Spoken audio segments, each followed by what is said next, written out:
Hello， 大家好，欢迎收看第217期的亚当球鞋，我是你们的亚当。今天我们一起来聊聊这一双耐克的电动篮球鞋 Adapt BB 1.0。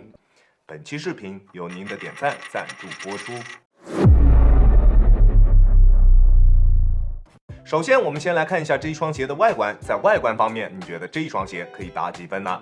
在今年的7月8日，耐克专门为 Adapt 这一个系列所推出的 Nike Adapt 这一个软件已经停止了运营，你已经没有办法再通过软件对这一双鞋身上最具特色的灯光进行控制，更换颜色或者是让它常亮都已经没有办法操作了，多少让这一双鞋少了一点把玩的乐趣。Adapt BB 1.0、2.0、Adapt Auto Max、AJ11 Adapt、Adapt Voyage、Hyper Adapt 1.0， 这是耐克至今推出的所有 Adapt 系列的鞋款。软件停运之后，我相信耐克是把这一条线给彻底放弃掉了，后面应该不会再推出 Adapt 系列的鞋款。其实，在外观方面，它是非常简洁的，就是一双普通团队鞋款应该具备的外观。最大的亮点无非就是它中底的2个灯了，但是现在这个灯已经没有了什么可玩性之后，在外观方面就没什么亮点了。那在实战方面，它是否值它现在2000往上的2级市场售价呢？答案也是否定的。首先，我们先看一下这一双鞋的外底，在大底方面，球鞋采用了全掌的圆弧形纹路，在干净的木地板上面，它的抓地力表现是非常出色的。在做变向或者是侧向蹬地动作的时候，脚底下不会出现多余的滑动。但是这一双鞋身上所使用的水晶底大底，在吸灰方面的表现并不理想。在有灰尘的场地上面进行实战，需要不断用手去擦拭鞋底，才能保证脚底下有够用的抓地力。不过它在耐磨方面的表现还算不错，大底所使用的橡胶还是比较偏硬一些的，即使穿它用来进行室外场地的实战也完全没有问题。但是这个价格是不是要穿它进行外场的实战？我还请各位大爷们进行三思，好吧？而在中底方面，这一双2000多的篮球鞋并没有太多的科技，使用的是最简单的全掌库须绒泡棉。相信接触过这个缓震泡棉的朋友应该都知道，它的整体调教是比较偏软的，在这一双鞋身上也是这样。中底的整体感觉直软不弹，缓震的力度还算不错，但是缓震的极限是比较低的，即使是正常的跑动都能明显感觉到在后跟处会有明显的震脚感出现。就更不用说单纯用脚后跟着地了，中底的缓震表现是非常一般的，完全对不起它的身价。不过它的前掌反应性确实还算不错，在突破的过程中，前掌不会有任何的泄力感，突破的感觉非常不错，脚底下的感觉非常的直接，并且在场地感方面也有着不错的表现。但是它在中底的滚动感方面表现并不出色，在进行全场的实战过程中，跑动的感觉是比较一般的。这一双鞋还是更加适合打半场的朋友去进行选择，穿它打半场会比打全场更加合适一些。而它的鞋面是它没有了灯光 buff 加持之后唯一剩下的卖点了，又有谁能够拒绝一双可以自动系鞋带的篮球鞋呢？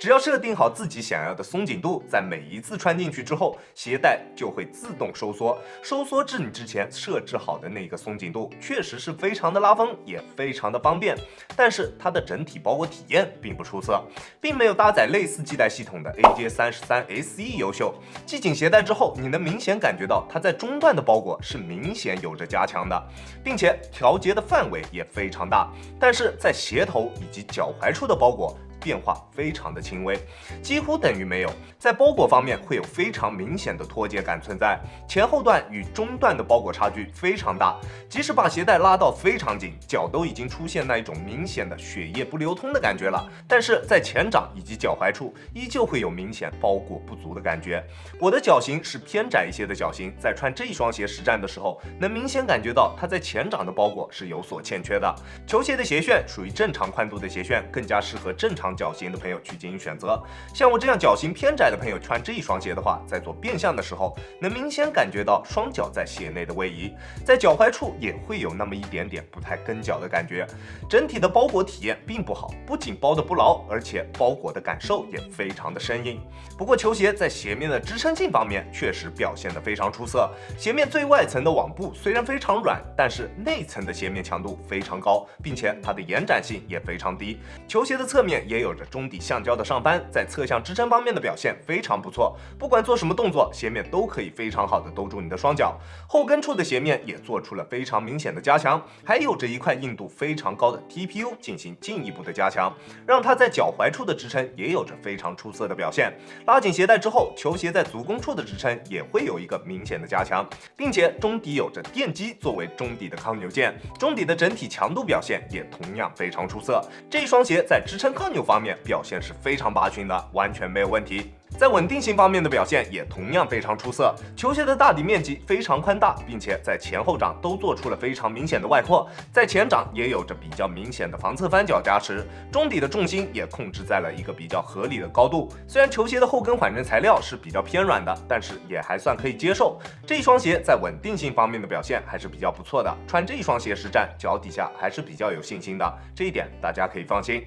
在重量方面，因为球鞋中底有一个电机，那在重量方面自然不会有特别出色的表现。单支42.5码的 Adapt BB 重量是452克，在重量方面的表现并不理想，并且球鞋的主要重量就集中在球鞋的下半部分，穿在脚上的体感重量也并不算优秀，还是比较偏重一些的。这一双鞋亚当球鞋主观评级 C 减，这一双鞋的价格绝对可以算得上是所有的篮球鞋当中初始发售价最高的之一了。但是它在实战方面的表现却完全称不上是一双顶级的实战鞋，甚至连实战好鞋都算不上。抛开它的电机，整双鞋的配置是非常糟糕的，它的缓震表现非常糟糕，包裹体验有着明显的脱节，并且最重要的一点是，它的价格是真的贵。